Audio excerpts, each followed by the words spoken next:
Dou a palavra ao Sr. Deputado do CDS-PP, José Manuel Rodrigues.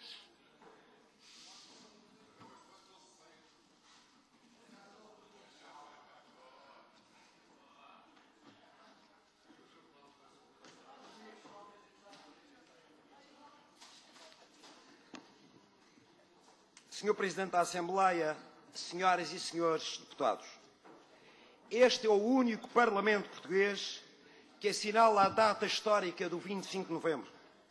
Este facto é motivo de orgulho para o CDS-PP e honra a Madeira, esta Assembleia e os seus deputados. Sem o golpe do 25 de novembro, que colocou o regime português nos caminhos da democracia e do pluralismo, possivelmente não estaríamos reunidos nesta casa-mãe da autonomia.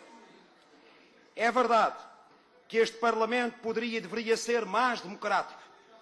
Poderia e deveria assumir na plenitude os seus poderes de fiscalização da governação regional. Poderia e deveria assinalar o 25 de abril enquanto marco da implantação da democracia que possibilitou a autonomia. Mas isso não nos impede, antes nos obriga, a estar hoje aqui presentes para homenagear os militares como Melo Antunes, Jaime Neves, o Ramalhianes e os civis como Mário Soares, Sá Carneiro, o Freitas do Amaral, que fizeram o 25 de novembro e que derrotaram os que queriam implantar uma ditadura comunista em Portugal. Felizmente, as forças democráticas foram mais fortes e souberam restaurar a 25 de novembro o ideal do 25 de abril, de fazer de Portugal um país democrático e integrado na Europa desenvolvida. É justo lembrar os que aqui na Madeira também se opuseram aos avanços das forças extremistas e ajudaram o país a trilhar os caminhos da liberdade e da democracia e abriram portas à autonomia, infelizmente, hoje sequestrada em Lisboa pela irresponsabilidade política e financeira dos últimos governos regionais do PSD. Senhor Presidente, senhoras e senhores deputados, recuar 37 anos é recordar os desmandos da Revolução, os saneamentos, as perseguições, os mandatos de captura em branco, as prisões sem culpa formada, os julgamentos populares, as listas negras, as ocupações selvagens, as nacionalizações e o desastre da descolonização. Numa palavra, recordar a tentativa que houve de fazer uma revolução comunista e instalar uma nova ditadura em Portugal. Mas o 25 de novembro, para além da derrota dos extremismos, abriu também caminho à institucionalização de um regime democrático em Portugal.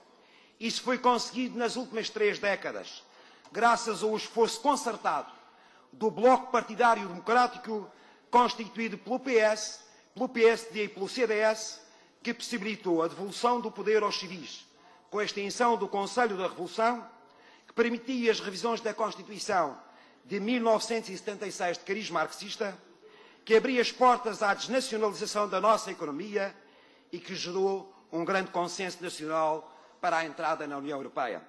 A tudo isto se opôs o Partido Comunista e a extrema-esquerda, guardiões de ideologias derrotadas pela liberdade e pela democracia.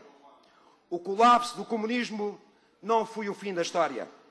Vestidos com novas roupagens verdes, travestidos de trabalhistas, de socialistas, ou presos às vestes de sempre, os movimentos comunistas e a extrema-esquerda procuram renascer das cinzas, acenando de novo com o ideal da igualdade ante a legião de pobres e oprimidos que eles também ajudaram a criar e o capitalismo selvagem não soube resolver. Em Portugal, as grandes reformas do regime e as grandes mudanças do sistema democrático foram sempre feitas na base de um amplo consenso nacional impulsionado pelo PS, pelo PSD e pelo CDS.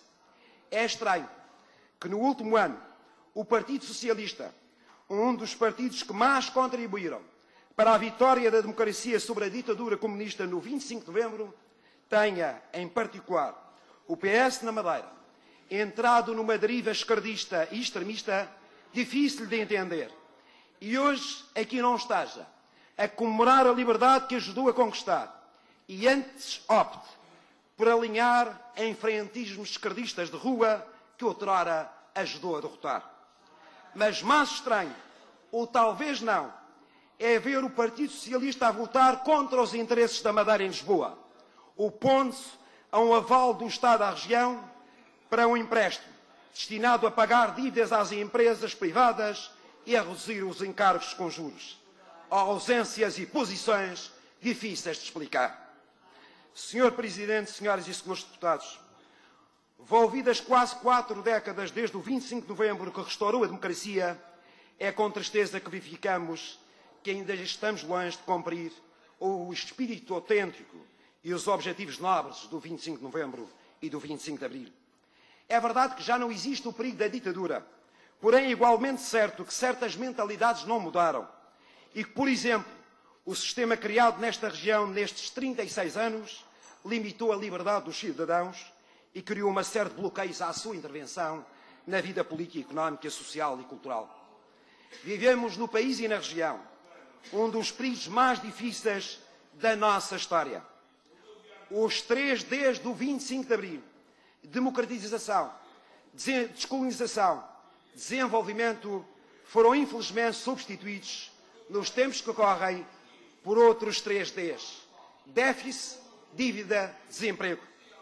As irresponsabilidades governamentais do Partido Socialista em Portugal continental e do PSD na Madeira conduziram o país e a região a um tal estado que tivemos que recorrer à ajuda externa, pondo a nação e a região como meros protetorados dos credores nacionais e internacionais. O que está em causa é mesmo a própria independência nacional e a própria autonomia regional. Gastou-se o que se tinha e o que não se tinha.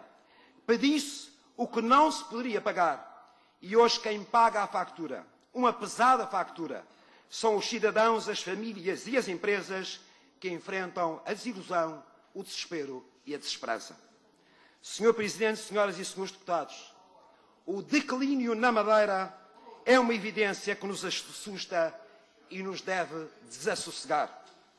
A governação do PSD conduziu a Madeira à total dependência financeira. A nossa autonomia está sequestrada no Terreiro do Paço. As contas continuam em desordem. A economia afunda-se numa profunda recessão, com falências diárias e encerramento de empresas. Os setores produtivos agonizam. A indústria do turismo entrou na zona de risco, perdendo turistas e receitas. O desemprego entrou em todos os lares desta região. A nossa terra voltou a ser madrasta, obrigando jovens e menos jovens a emigrar à procura de trabalho. O sistema de saúde é inseguro. A educação deixou de ser uma prioridade. A pobreza graça na Madeira e atinge já a classe média e média alta. A fome voltou a marcar o dia-a-dia de muitos madeirenses. Esta é a dura e triste realidade do cotidiano da Madeira, que quem nos governa, ou melhor, desgoverna, prefere ignorar ou esconder, entediado que está, com glórias efêmeras do passado e entediado que anda, com questiúnculas e quesilhas partidárias do presente. Senhor Presidente, senhoras e senhores deputados, nós não nos resignamos perante o declínio da Madeira e esta longa treva política. De todas as vezes em que atravessámos grandes dificuldades na Madeira, houve uma nova geração que se chegou à frente e fez o que precisava de ser feito. Temos que derrotar a política do medo, a governação incompetente e a liderança ultrapassada. Temos que derrotar a política que nos leva a deitar os outros abaixo em vez de levantarmos a região. A Madeira precisa de um novo governo que regenere a democracia, resgate a autonomia, ponha as contas em dia e lance as bases de um novo modelo de desenvolvimento económico assente no relançamento do investimento privado, que faça do turismo uma aposta estratégica, como alavanca dos outros setores produtivos, aproveitando e gerindo bem os apoios europeus e que possibilite voltar a ter crescimento económico, emprego e criação de receita para fazer face à dívida e atender às áreas sociais. Este é o caminho. A esperança é a rocha sobre a qual foi edificada a Madeira. O trabalho que temos pela frente é árduo e os obstáculos são enormes. Mas se conseguirmos congregar as vontades de mudança dos cidadãos e se soubermos mobilizar os madeirenses para a tarefa da transformação da nossa terra, chegará o dia em que as novas gerações sentirão orgulho do que fizemos aqui. A nossa geração, os que têm fé e gostam da sua terra, podem mudá-la. É nisso que temos esperança, é nisso que acreditamos.